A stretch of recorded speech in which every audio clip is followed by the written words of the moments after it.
And our two major players are the prior and the likelihood. Prior, sometimes written as pi rather than p, but I'm going to stick with p because they're all probability functions, is a function of the parameter, which I'm going to continue to call red. Although I mentioned to you that true Bayesians tend to think of parameters as being random variables too.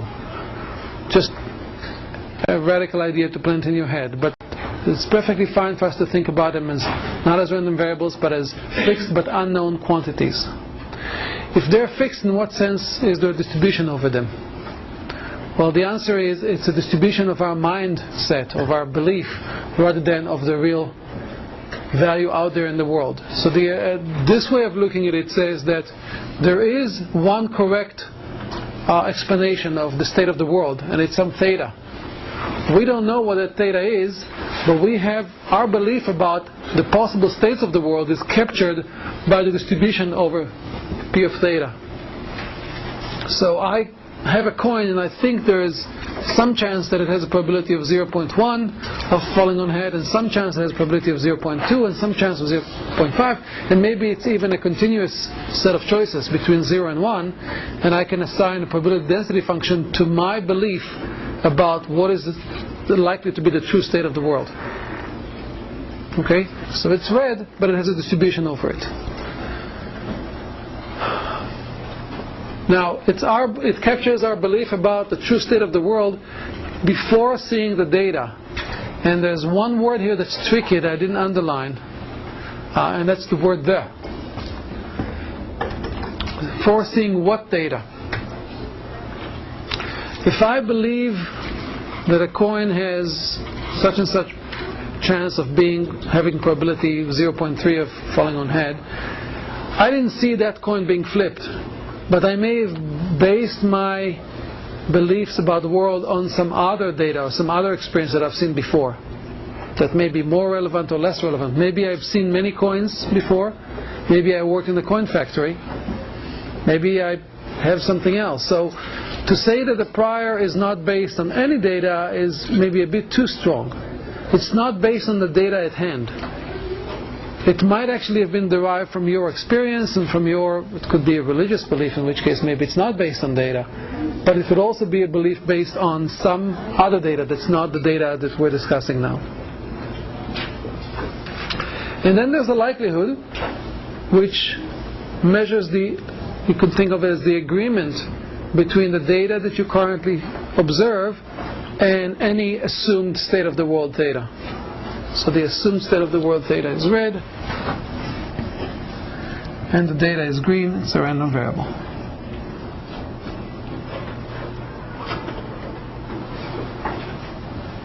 Now, I think the nicest way to think about Bayes' rule and Bayes' framework is as a machinery for updating your beliefs about the world in the face of new data. So according to this view, you have this machine here. In comes your beliefs,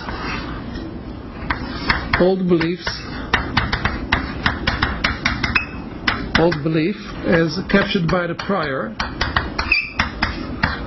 And when I say belief, I don't mean that you believe that the state of the world is exactly one thing.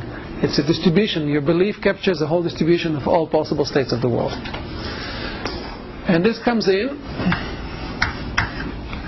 and out comes an updated belief.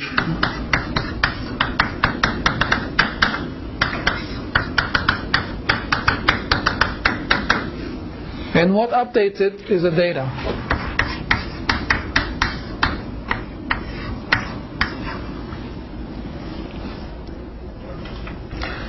Your old belief before seeing the data is called a prior. Your belief after seeing the data is called a posterior.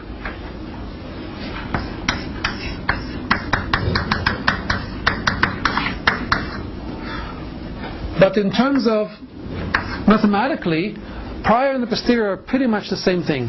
They're both functions over possible states of the world. So if prior is P of theta, and theta is red, to remind you that it's a distribution over red, I will make the entire P in red. A posterior is also a distribution over red.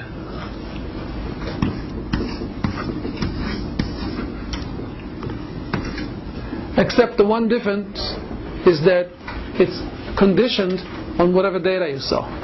Because the prior is not conditioned on anything, you derived it and that's it. The posterior is conditioned on the data.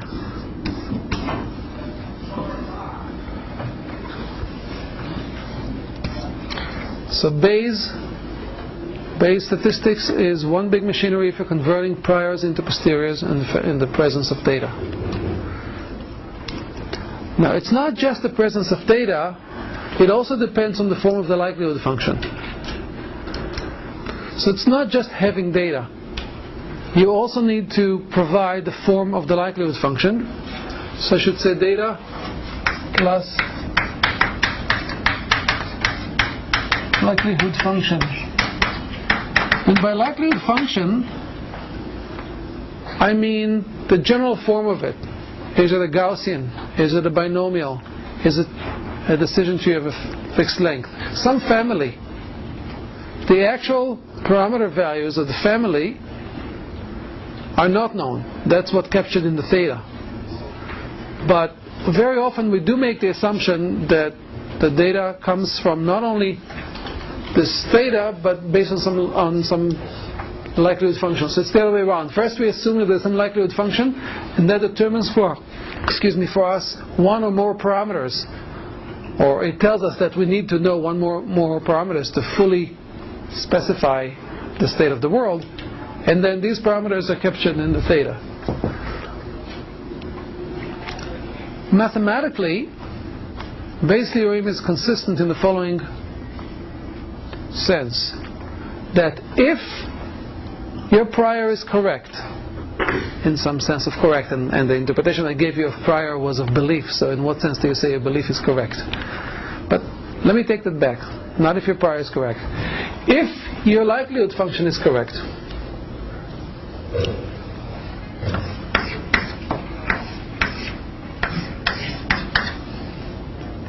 I'll write the likelihood function green. So even though this is red, the function itself is green because it's the distribution over green things. If your likelihood function is correct, then as you have more and more data, your posterior will converge to the right answer. There's some conditions in the prior too. For example, the prior should give a non-zero probability to the correct answer. Because if the prior gave it a zero probability, no amount of data would resurrect it. But under these mild conditions, as long as your likelihood function is correct, if you say it's a Gaussian, it's really a Gaussian, then giving enough data, you will end up with the right answer. Enough data, of course, many times would be unrealistically too much data, not attainable. Okay, so now we can derive the Bayes formula itself, and I promised you at the end of today you will be able to do it in your sleep. So it's actually very, very simple. We're just going to apply the chain rule twice. We're going to start with a joint probability function, joint distribution over the red and the green part, the parameters and the data. So we're going to write P of parameters and the data. And we're going to expand it using the chain rule. And remember, there are actually two different ways of expanding the chain rule, two different orders. If there were more arguments here, there would be more orders. Any permutation is allowed. But in this case, I can do P of this times P of this given this, or P of this times P of this given that. So let me do both. First, P of theta times P of D given theta. Alternatively, I can do P of data times P of theta given the data.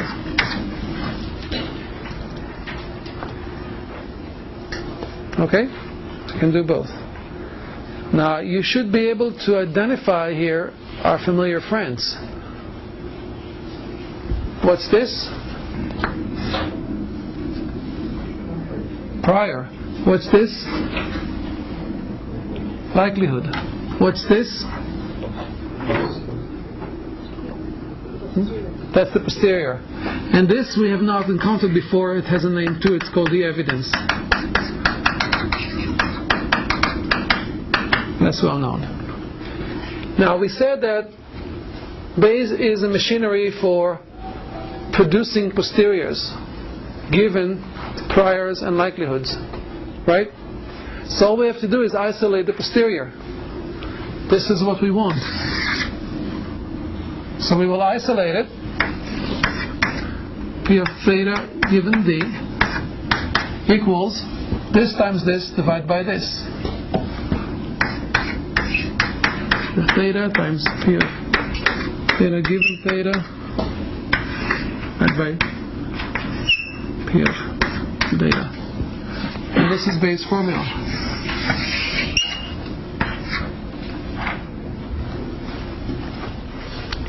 Or in words, the posterior is equal to the prior times the likelihood divided by the evidence. For a variety of setups, the evidence is not that important, and we can just say that the posterior is proportional to the product of the prior and the likelihood. If you're trying to choose between different alternative explanations, all you care about is which explanation has the higher posterior. You may not care exactly what the posterior is, just which one is the highest. So in that case, you don't need to look at this part. Different explanations means different theta values. You can try different theta values, plug them here and here, and whichever product gives you the highest value is the winner.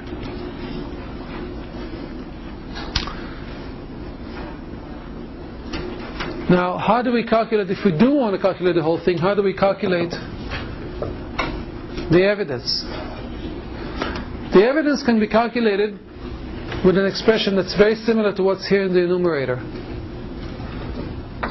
Now we're using the law of total probability. P of D equals P of the sum over all theta of P of D given theta times P theta. And to make sure that this is a different summation than what is used here, this is not bound and this is bound, I'll make it theta prime. Do you remember the law of total probability that I put on the board last time? With AIs and B? P of B was equal to sum of P of B given AI times P of AI. I even gave you this picture here of A1, A2 through AK, and then B was a line. Was this? Remember that? P of B was a sum of P of AI times P of B given AI. This is what's happening here. And if theta comes from a continuous space, this is an integral of P of D given theta, theta prime, times P of theta prime, D theta prime. Sometimes it will be an integral, sometimes it will be a big sum, sometimes it will be a very small sum. In the case of if you only have two possible theta values, it'll just be a sum of two things.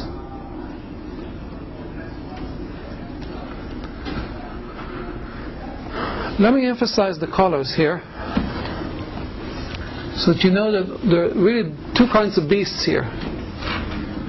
There's the red beast, which is the prior and the posterior. And there's the green beast, which is the likelihood and the evidence.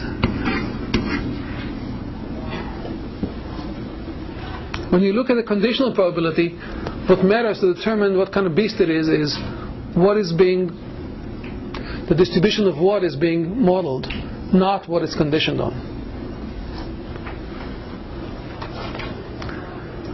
Questions?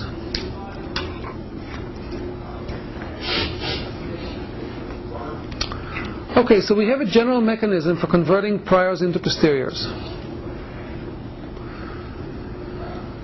What if we get our data in multiple chunks? We got some data today, we plugged it into our Bayes machine, we turned the crank, out came a posterior.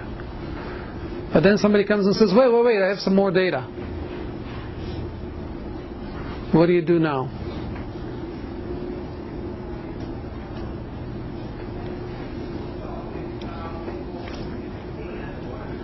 You throw away your original calculation, you take the full amount of data, both what you had before and what the guy gave you just now, and you rerun the Bayes calculation to get a different posterior? Would that be a fair thing to do? Hold it. Okay, you had 100 data points and you had a prior, and you cranked the Bayes formula and you got a posterior. Then somebody comes in and says, hey, I have another 50 points for you, 50 data points. So forget about what you did before, take the entire 150 data points, put them into the machine, put the prior in, and get out a new posterior. Is that a fair thing to do?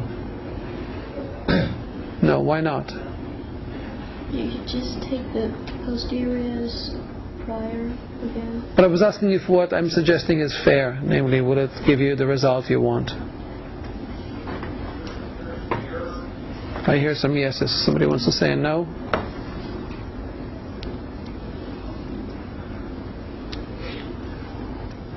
Yeah, it's certainly okay. You can certainly disregard what you did before, take the whole 150 points and put them into the machine again. Or, now back to your suggestion, or, what can you do? You update on the basis you have now. So you can take your posterior from 100 points, that was based on the 100 points, and you treat it as your new prior. And then you set up the Bayes machine again, put in that posterior as your new prior, and put in the extra 50 points. And now you get a new posterior. Will that new posterior be the same as what you would have gotten if you had the entire 150 points together? Would it be the same? Yes, it would be. There shouldn't be any difference. So, look back at our definition here. Remember the word the data before seeing the data. When I say prior is a relative term. It's prior to seeing the current data, but it could be posterior to seeing some other data that was already used. So prior and posterior are really the same thing. In a way that today and tomorrow are the same thing. They both have a past and they both have a present, they both have a future. So you can think of a Bayes machine as just converting old into new, or just updating any kind of belief. And the beliefs can be updated in parts, one data item at a time, or in large chunks, or in everything in one chunk. It shouldn't make any difference.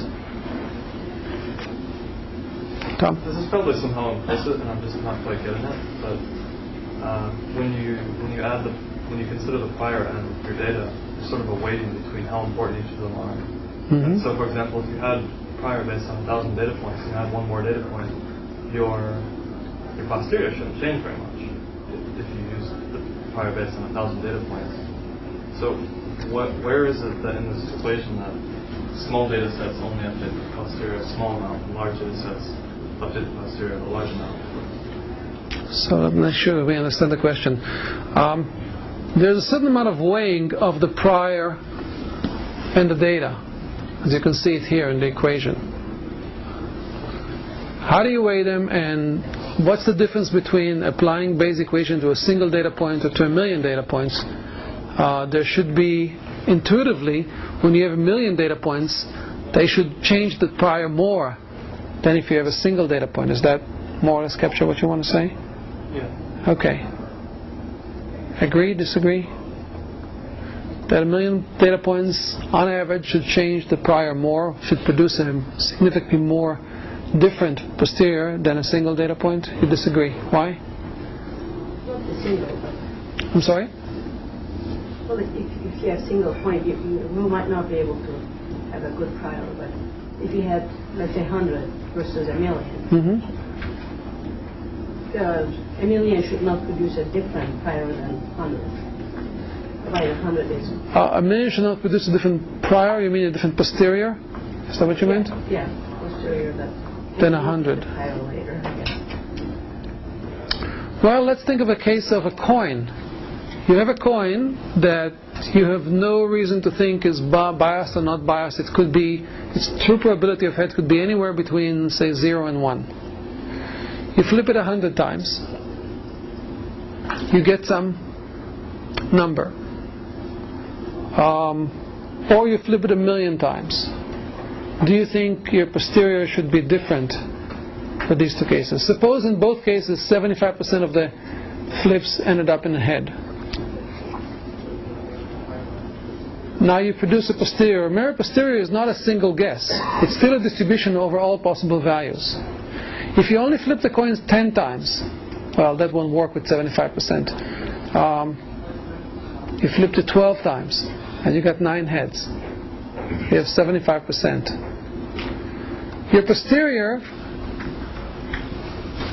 might arguably be peaked around 0.75.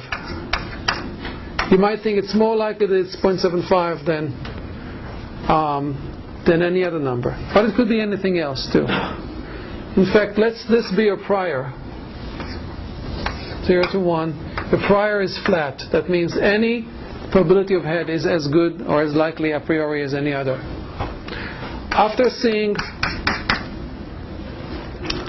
12 coin flips, of which 75% or 9 were heads, the posterior might look something like this. I would argue it might even go down very low here. That's after seeing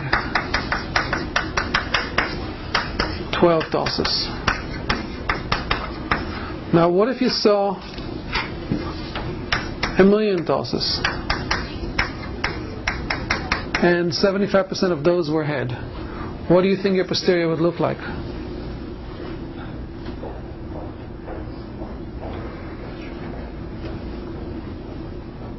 Ben? It would be still centered around 0.75, but now narrower.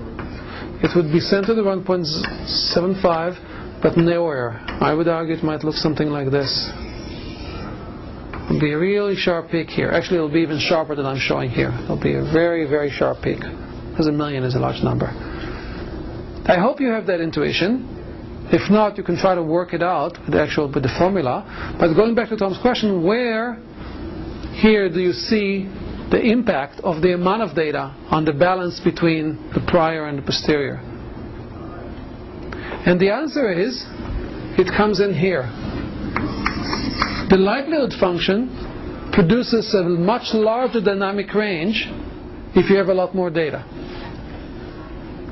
So if you think of the ratio between the likelihood of two possibilities, let's say you knew in advance that there are only two possibilities for the coin.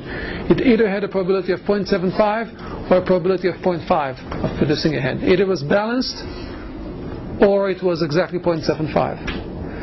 The ratio between these two likelihoods, if the data keeps coming in at 75% head, the ratio between these two likelihoods is going to grow and grow and grow. It will favor the correct one more and more and more. So you're right, it is implicit. It's implicit in the likelihood function. It does point to one important asymmetry between these two players. And that is that the prior does not depend on how much data you have. It does not change as you have more data. But the likelihood does. Which means that as you have more and more data, the prior matters less and less. And in the limit, the prior is not important at all, except in places where it assigns 0. That's why I warned you before. If your prior assigns 0 to some possibilities, these possibilities will never be resurrected, no matter what the data says. But as long as the prior assigns a non-zero value to a set of possibilities, with enough data, what value the prior assigned becomes less and less important. The decision gets dominated more and more by the likelihood, which tells you that the shape of the likelihood function is really important. The shape of the prior is not important as long as it doesn't assign 0. But the shape of the likelihood is very important, because if you made the wrong choice of your likelihood function, having more data is not going to bail you out. It's not going to salvage you. Whereas if you made the wrong choice for prior, having enough data will eventually salvage you, will not matter. Okay, so we have a posterior. Another question is, what do we do with it? Remember that our goal here is machine learning, which means we're trying to learn to do something, learn to make predictions, learn to make classifications. If you were a statistician, mostly the way you phrase things is you're trying to learn what these thetas are. And often you would measure your success by the average square distance between the true theta and the theta you found. So you would derive various techniques for deriving thetas, estimators, and then you will study their behavior under different conditions, and you will mostly measure yourself with the mean squared error measure, namely the square difference between your answer and the true answer. You're playing the game and you pretend that you know the answer. In machine learning, your yardstick is usually different. Often it is classification. You're trying to classify things, because in the real world applications, many times useful applications have to do with classifying things. Sometimes it has to do with prediction. Sometimes it has to do with ranking. If you think about information retrieval, really what's important there is the ranking. And in fact, not even the entire ranking of relevance to your query, but only how good is the top 10 or 20, however many people look at. So how you measure your success really depends on the application. But in machine learning, it is often classification, ranking, prediction. For classification, you need to make a decision. You need to decide which is the correct hypothesis. This is how we phrase the first half of our course, is you're trying to find the correct hypothesis, the correct concept. Right? Remember, H and theta are the same. So where you see theta, it could also be H. So if you are forced to choose one H, one hypothesis, namely one theta, what would you do? You take your prior, you take your likelihood, you take your data, you crank it through using this formula, out comes a posterior. Now you have a posterior. But you don't need a posterior, you need a single choice of theta. Which theta would you choose?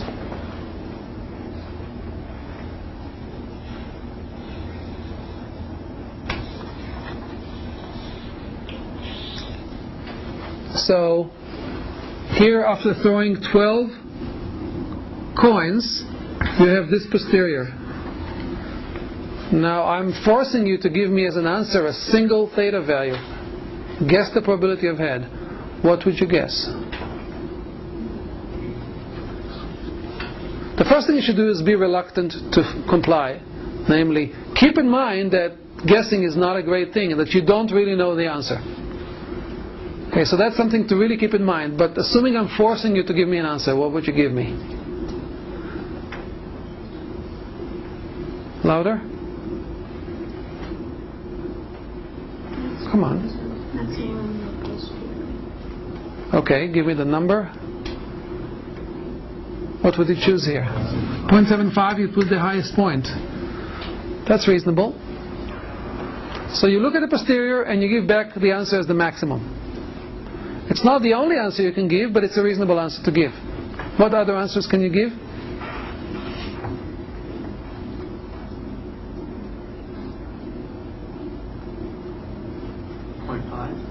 0.5? It's a reasonable answer. Hard to argue with that. Although I would say in that case, why bother go through base? Just give it and that's it. Tom? You give back a random answer according to that distribution. You can sample a random number from that distribution. That would be an interesting thing to do. Okay. You can also give back the mean of the distribution, which is not necessarily the same as the max. In a symmetric Gaussian-like thing, it's the same, but many times, let's say the posterior was something, well, in this case actually it's not symmetric because you have a long tail here. So the mean might actually be here.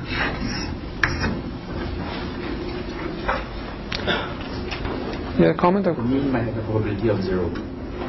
Yes, that's true. The mean might actually, I mean, depending on the shape, the mean might actually have very low probability, or even 0 probability.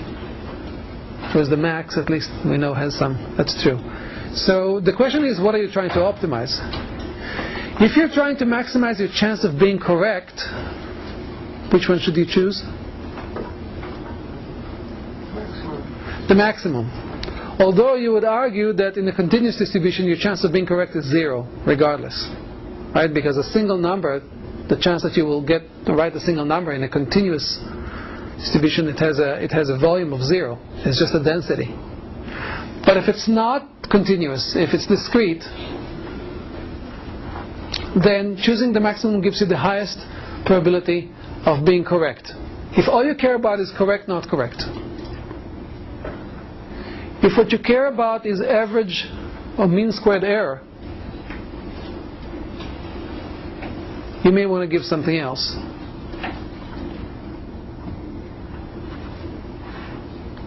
If what you care about is mean squared error, you might want to give the mean.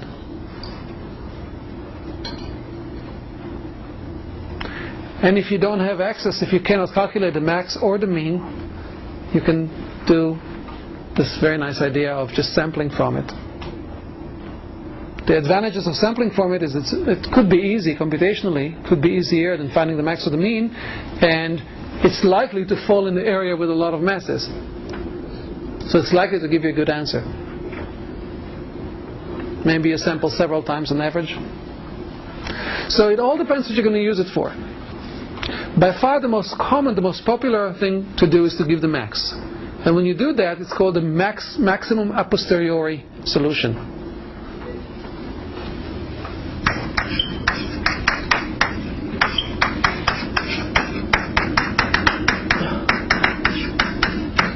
Or for short, MAP. The MAP solution. So the MAP solution could be written algebraically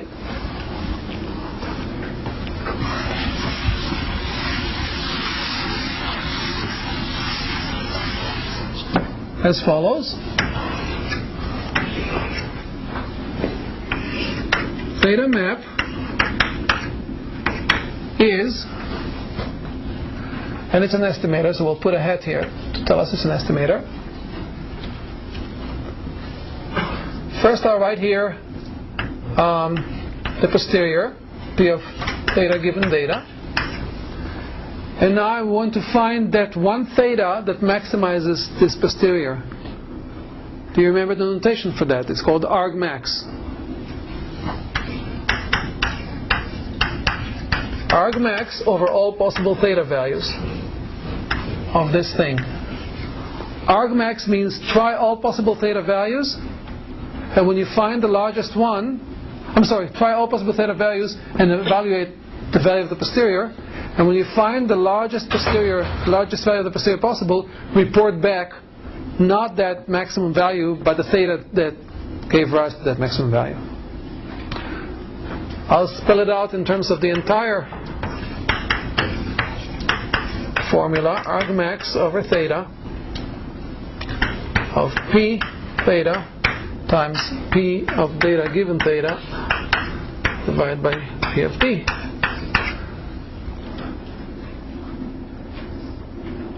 Anybody wants to suggest a way of simplifying this? Please. The evidence is a constant. I'm sorry? The evidence is a constant. The evidence is a constant. This part, P of D, is a constant with regard to theta. It does not depend on theta. So when you go through your maximization, trying all the different values, it is only a constant. It doesn't matter. We can cross it out. So the MAP solution, or the MAP hypothesis, is the one that maximizes the product of the prior and the likelihood.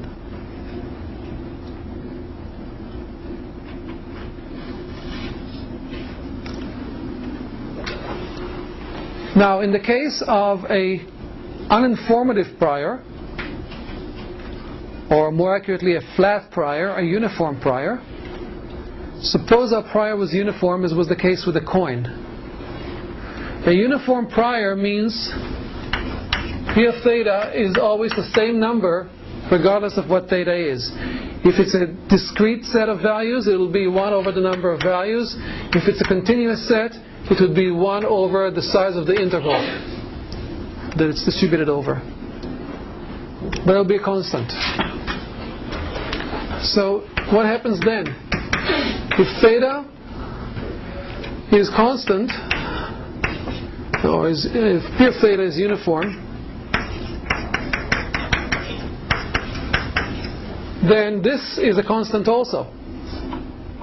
This will get crossed out too, and what you will end up with then is simply maximizing, or finding the theta that maximizes the likelihood function.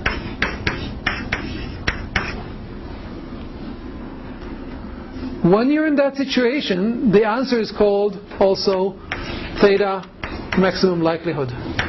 The maximum likelihood solution, because you're basically maximizing the likelihood.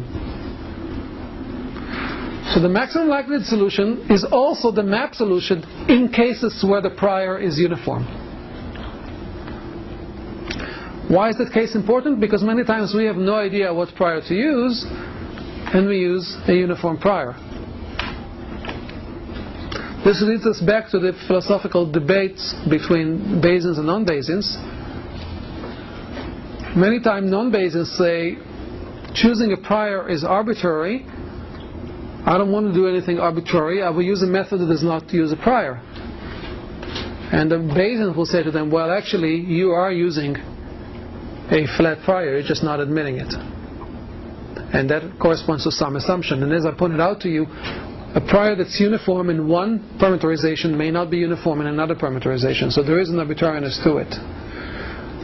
Nonetheless, maximum likelihood solutions are extremely popular, and not just because they're easy to calculate, because they have many nice theoretical properties. Maximum likelihood estimators, so a maximum likelihood way of deriving the answer, is usually, not always, but usually unbiased. And it's usually it is always, I believe, maximally efficient in the sense that it makes optimal use of the data. You can think about it as the variance goes down faster than any other consistent estimator. It is also consistent in the sense that asymptotically it goes to the right answer. A uniform prior does not assign 0 to anything, so we are in the situation that I described where you're guaranteed if a uniform prior, if your prior does not assign 0 to anything, you will converge to the right answer given enough data.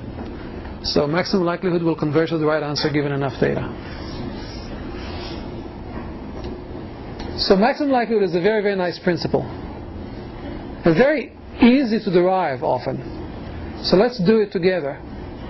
Let's derive the maximum likelihood solution to some well-known problems. Okay? Let's start with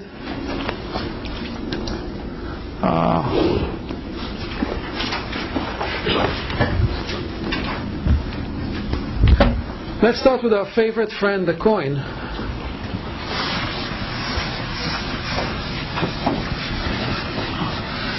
Remember the definition of maximum likelihood. It's that one value of theta that gives the the likelihood its highest possible value. If the set of thetas were discrete, you could just try all of them. Calculate the posterior for every possible theta and just keep track of it in a computer program and look for the maximum. If the set of thetas is continuous, you can't do that, but you can often use calculus to find the maximum value. So that's what we're going to do here. We're going to assume some data, assume a likelihood function, and then derive an analytic formula for the likelihood, and then ask ourselves a calculus question. When does this formula achieve its maximum? So we have a coin with probability theta, probability of head with theta, which we don't know, and we have data, which is say x1, x2 through xn. N flips of the coin, each x is either 0 or 1. The first step to deriving the maximum likelihood estimator for theta is to write down the likelihood function. That's the first step of almost anything we're going to do. Always think of what is the likelihood function, write it down.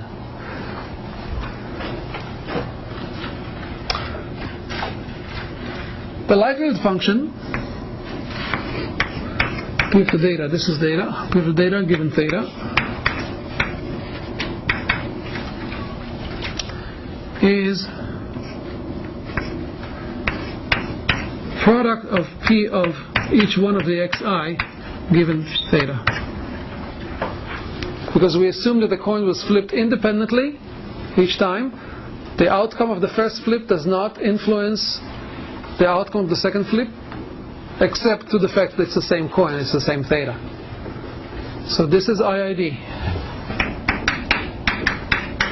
Independently and identically distributed outcomes. And therefore the likelihood can be expressed as a product of the likelihood of each data item. This is often the case in the real world, or I should say this is often the case in the problems we work on. In the real world, of course, there are always dependencies. But we often make the assumption that data is IID, and this helps us write down the likelihood function as a product of the likelihood of each individual data item. Okay, where do we go from here? This goes from 1 to n.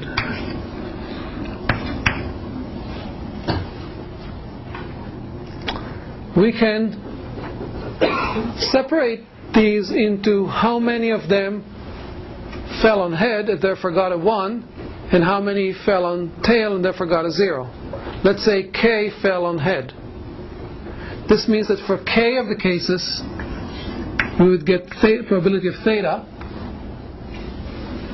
and for the other cases, we'll get probability of 1 minus theta.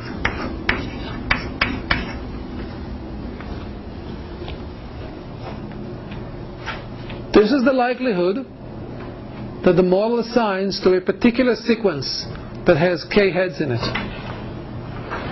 Of course, you recognize here the binomial formula, and you wonder where the n choose k have gone. The answer is, if you wanted a probability of the set of all sequences that have k heads, then you would put that n choose k there. But I'm writing down here the likelihood of a particular sequence. It just happened to have k heads.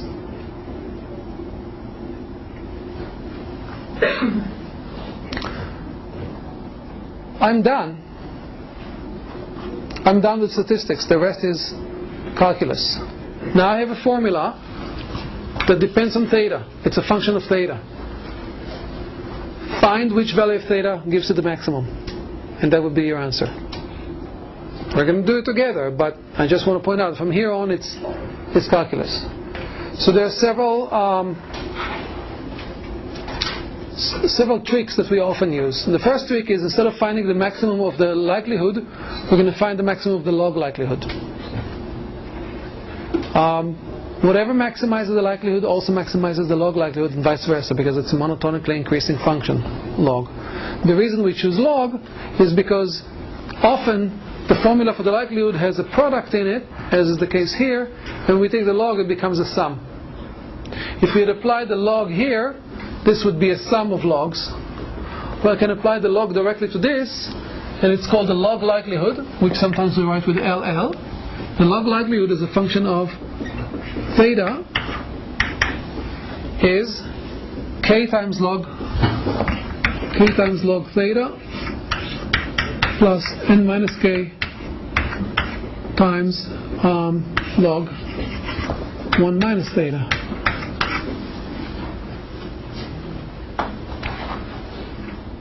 Now, how do I find a maximum of a function? I can take the derivative with regard to the thing I'm trying to maximize and equate to 0. So the derivative of the log likelihood with regard to theta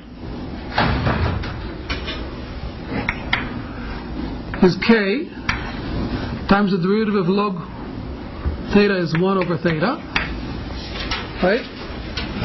Plus n minus k times the derivative of log of 1 minus theta is 1 over 1 minus theta, and then you have the internal derivative of the negative theta is negative 1. And this I equate to 0. And now I need to solve for theta.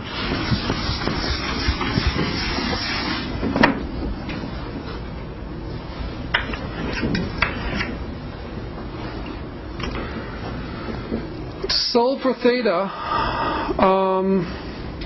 I'll write k over theta equals n minus k. This negative thing goes to the other side, so it's n minus k over 1 minus theta. I will cross multiply. K times this is k minus k theta equals this times this, which is n theta minus k theta. K theta and k theta can go out. I'm left with k equals n theta, or theta equals k over n. This is theta ml. What does that mean? The maximum likelihood estimate of the probability of head is equal to the number of heads we got divided by the total tosses. And for this I have only one word I learned from my kids. Duh. Of course that's what it is, right? What did you expect it to be? I mean, if you go to a high school and you tell them I flip a coin 10 times and I got 7 heads, what is the probability of head? What will the kids tell you? 7 over 10, right? But this gives you a theoretical justification and understanding where it comes from. So what kids in high school do is they give you the relative frequency answer. Relative frequency is an intuition that we all use to estimate probability of events in the world. If it rained 5 times over the last 25 days, I might conclude that I have a probability of 5 over 25. It just so happens, maybe it just didn't just so happen, that in most cases relative frequency is the maximum likelihood answer. But the more fundamental property underneath it is the maximum likelihood, not the relative frequency. There are cases where relative frequency is not the right thing to do. So we just proved that the commonly used high school grade answer to binary problems is the maximum likelihood solution.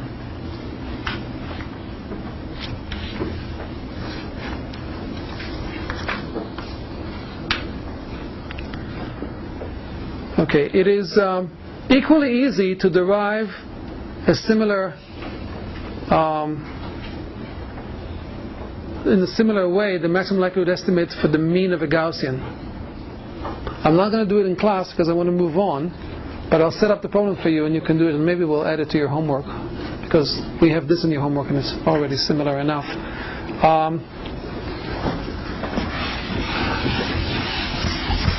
So the problem is you must start with the likelihood function. The likelihood function, I will sometimes call it L. Remember, L and P are the same thing. Just L reminds you it's a likelihood. A likelihood function of the data given theta, or some xi given theta, is the Gaussian, which is 1 over 2 pi sigma. This goes to here, and then exp xi minus mu divided by sigma squared. This is squared, and I think this is a negative. That means the data comes from a normal distribution with mean mu and standard deviation sigma. Now, if you assume that sigma is fixed, you can assume it to be any constant you want. It could be 1, or you could make it something different. You're given the data, which is x1 through xn, and you ask yourself, what is the estimate of the mean, the maximum likelihood estimate of the mean?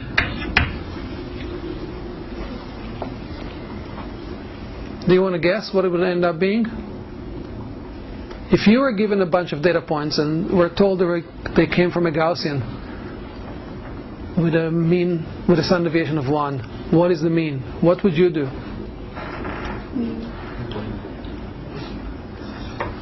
Louder? Yeah, the average of the data points would be a pretty good estimate, right? So I'm spelling the answer for you. The maximum likelihood answer is the average of the data points. But I would want you to derive it. So you will need to write down the likelihood function as applied to the data, and you would use very similar tricks. I suggest you use log likelihood, maximize the log likelihood rather than the likelihood. Get rid of everything that's a constant. Take the derivative, equate to 0, and it'll just pop out. It's too late to change the assignment. I know it's out, but we'll change it. So one of the problems in the assignment is deriving the maximum likelihood for something extremely similar to the binomial, just flipped a little. So instead of that, I'd like you to do this. Questions? Okay, so this is all maximum likelihood. Let's go back to Bayes. A true Bayesian is never happy with the maximum likelihood solution. They will not be caught dead with the maximum likelihood solution. They will not be caught dead even with the map solution. A map solution, remember that's the maximum a posteriori, is produced by Bayes' formula. It does consider a prior, but in the end there's a cop-out. You just choose one answer. A true Bayesian, you know they're a true Bayesian if they refuse to cop-out at the end. If they will not give you that one solution, they say, I can only give you a full description of my belief about the world. I am not going to choose any one belief. So they want to give you the full posterior and have you do whatever you want with it. And that's entirely possible to do, although it's computationally much harder. You have to carry that posterior with you everywhere you go, and every time you make a decision, you have to consult the entire posterior before making a decision. But let's go back to the full Bayes, and I want to give you a particular example of how the prior and the posterior work together. I'm sorry, the prior and the likelihood work together. So our example comes from medicine, and it's in the book, in the slides. You went to the doctor, and the doctor sent you to do a test for cancer. Now the test is highly accurate. It rarely ever fails. The error rate is in the small percentages. The test is very simple. It either comes back saying that yes, you do have cancer, or coming back positive, meaning that you do have cancer, or comes back negative, meaning that you don't. And it's very accurate. In fact, when it was developed, it was applied to a large number of cancer patients who are known to have cancer, and it only made a mistake 2% of the time. Namely, among all cancer patients, it failed to detect the cancer, only 2% of them. That's pretty good for medical tests. Many medical tests are far less accurate. When applied to a population of people who were known to not have cancer, and don't get me into how do you know that, that's hard to know, it was comparably accurate. It only made a mistake 3% of the time. Only 3% of the time it came back positive when applied to someone who doesn't have cancer. So the error rate is somewhere between 2 and 3%. 2% on this population, 3% on that population. That's very good. Okay? I should tell you that from other long studies of large amounts of population, we know that the prevalence of this kind of cancer in your society is just under 1%, 0.8%. I'm going to repeat these numbers for you, but I just want to tell you the story first. And now you came back to your doctor, and your doctor with a very stern face tells you that your test result is positive. Another question is, do you have cancer? Okay? So the hypotheses that we have here are only two.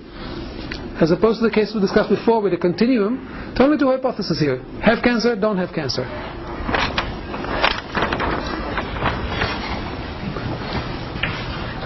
hypotheses. We'll call it have cancer and don't have cancer. C bar. Before you have the result of the test, you have your prior beliefs about the world. Being that you come from a population that has a certain incidence of that cancer, your best bet for the prior is to just match the incidence in the population. Unless you know something about your gender, your age, or anything else that sets you apart, our prior is going to be, we're going to enumerate it because there are only two values. Probability of cancer is, we said, 0.8 of 1%. So that would be 0.008. And of course the probability of no cancer is 0.992. So now we wrote down the prior. Now, if you have the prior, we need to find the likelihood. What is the likelihood function?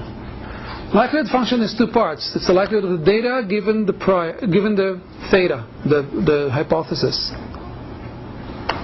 So likelihood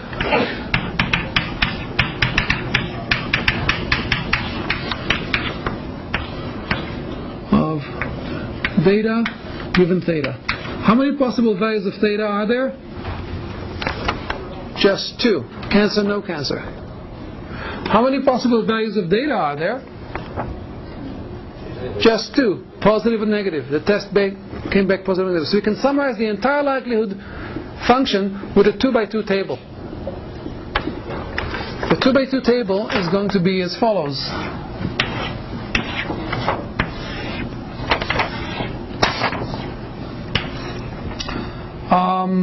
Let's make here the assumption theta or H.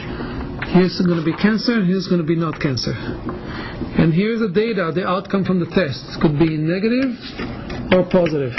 This is how doctors write negative or positive. We said that if it is known that the patient has cancer, 98% of the time the test will be correct. Correct means it will come back positive. So here we have 0.98. And 2% of the time it will be wrong. It will give what's called a false negative. When it is known that the patient does not have cancer, the test is correct 97% of the time. Correct now means gives a negative answer. And it makes a mistake 0.3% of the time, 0.03 or 3% of the time, and this is called a false positive.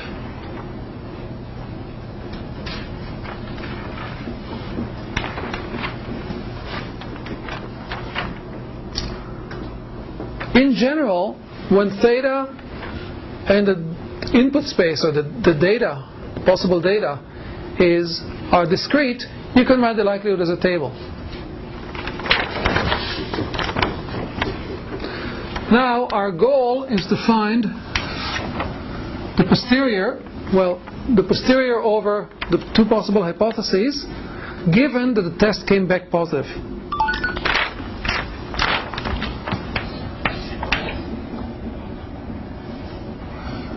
How should I write a posterior? Should I write C or theta? Let me just write H here, given it came back positive. This is what we're trying to find out. Whereas, think about it as a function that has two values. One when H is cancer and one when H is not cancer. This is a posterior. We're going to use Bayes' formula. Bayes' formula says start with the prior.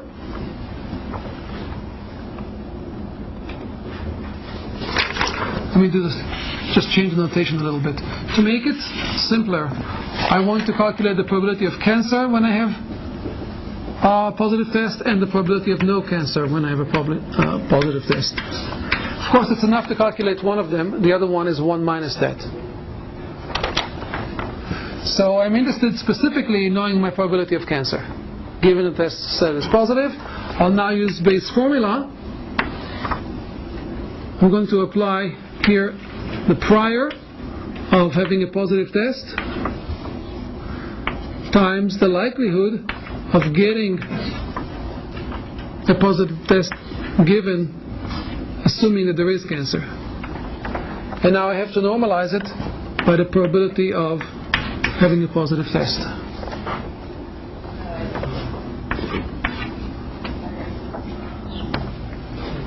Now to get this, I'm going to use the law of total probability. Shouldn't your prior be the probability of having cancer? Yes, thank you. Shouldn't everybody be correcting me? Thank you.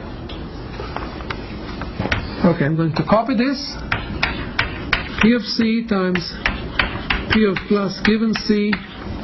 And now I'm going to expand the evidence as a sum of two terms. Only two, because it's the size of my space. Do I still have it there, or I erased it? This is when this was expanded here, either as a sum or as an integral. In our case, it's really easy. It's a sum of two terms. And these two terms always look, each one of them looks like the enumerator. That's easy to remember. So it's P of C times P of plus given C plus P of not C times P of plus given not C. And now I can just plug the numbers in. Prior of cancer is 0.008 times probability of plus given cancer is 0.98. Divide by the same thing being copied over again, 0.008 times 0.98, plus the second part is the prior of a non-cancer, which is 0.992, times the probability of getting a plus if it's not a cancer, which is 0.03. Now look what's happening here. I have this one expression here, one product here, divide by two products, one of them is the same. So the answer would really depend on, is this part much larger than this part, or much smaller than it, or about the same? If it's about the same, I'll get half. 1 over 1 plus 1. If it's much smaller, I'll get the number much closer to 1. If it's much larger, I'll get the number much closer to 0. If you do the math, you get 0.2085, more or less. Which tells you that with a highly accurate test, but a rare disease, if the test comes back positive, you only have a 20% to 21% chance of actually having the disease. So you're much more likely than not to not have the disease, even though the test came back positive. This could be counterintuitive to some people, but it should make a lot of sense for you now.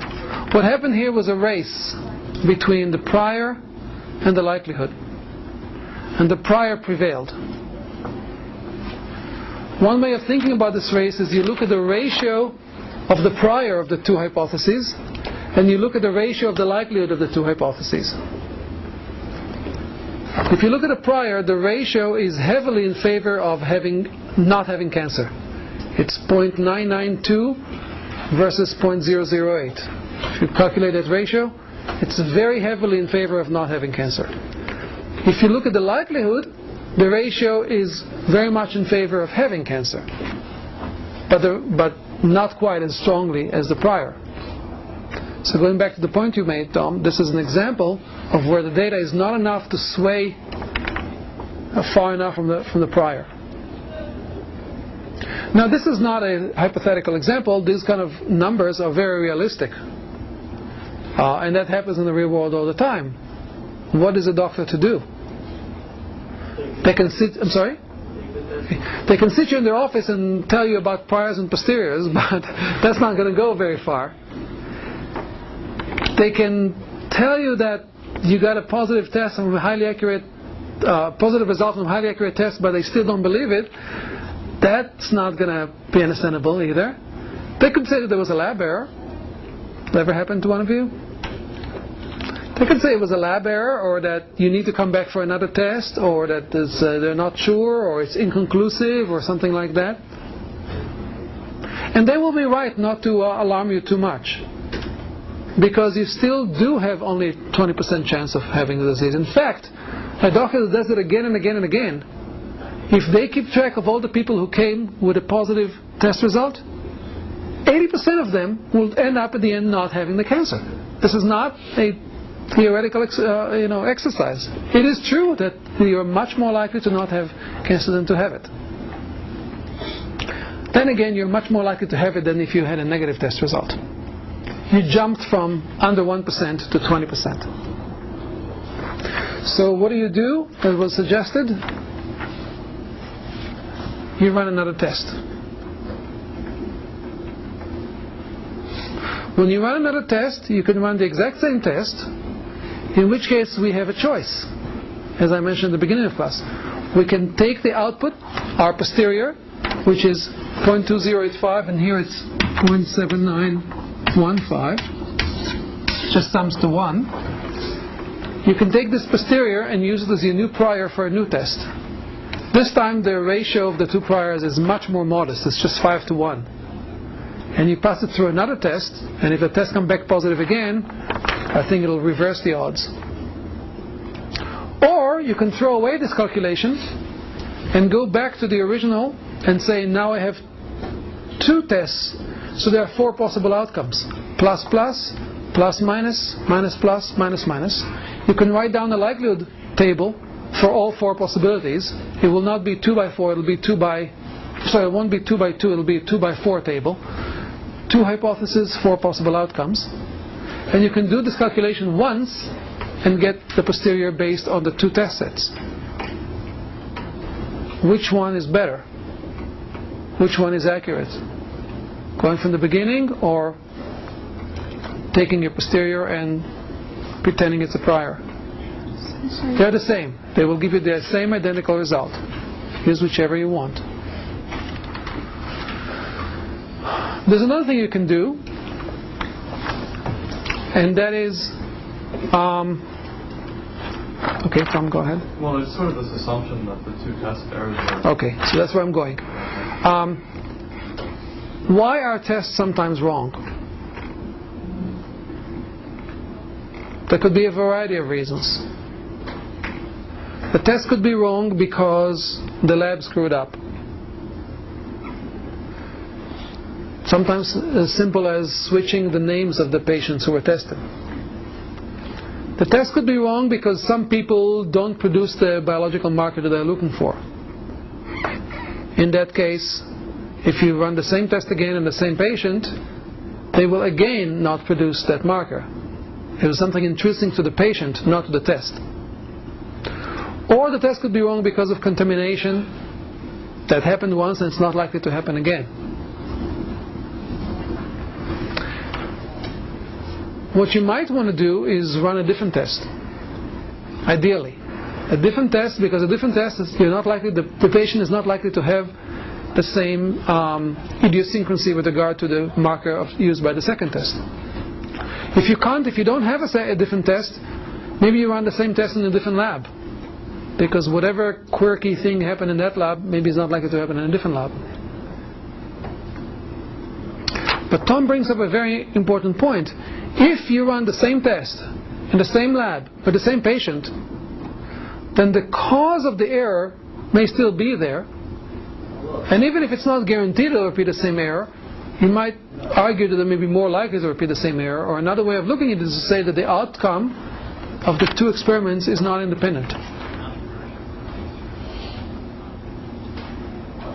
And our Bayes formula, at some point, not the formula itself, but when we take the likelihood and break it down as a product of the likelihoods of several different data items, assumes independence.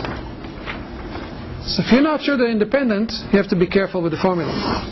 And there's a way around it. And this would argue for one of the 2 methods, not to take the posterior and turn it into a prior, but to go back to the beginning and write down a likelihood table of 2 by 4. Because when you do that, you don't have to assume independence.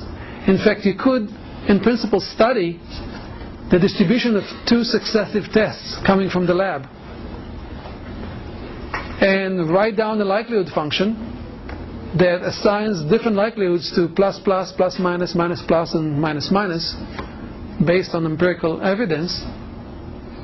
And it may not be the product of the likelihood of each individual test because they may be correlated.